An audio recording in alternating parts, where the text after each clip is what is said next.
Hello everybody and welcome. In this video I'm going to show you how to check battery level for your earbuds SOUNDCORE P40i on your iPhone.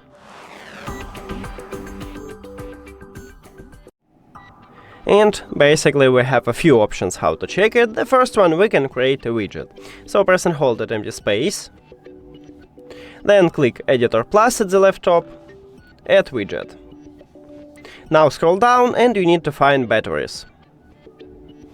Tap on it, and here's 3 presets. Choose the best one for you, and then click Add Widget. And you can check a battery percentages right here anytime, but make sure that your earbuds is turned on and connected to your phone. Now, the second option is to use an application. Open it, and firstly you can check it right here, yes, no numbers, only these icons. And then you can click at your earbuds here, and you can also check these icons for your charging case. That's it. Thank you for watching this video. If you found it helpful, please consider subscribing to the channel and leave the like on the video. See you later!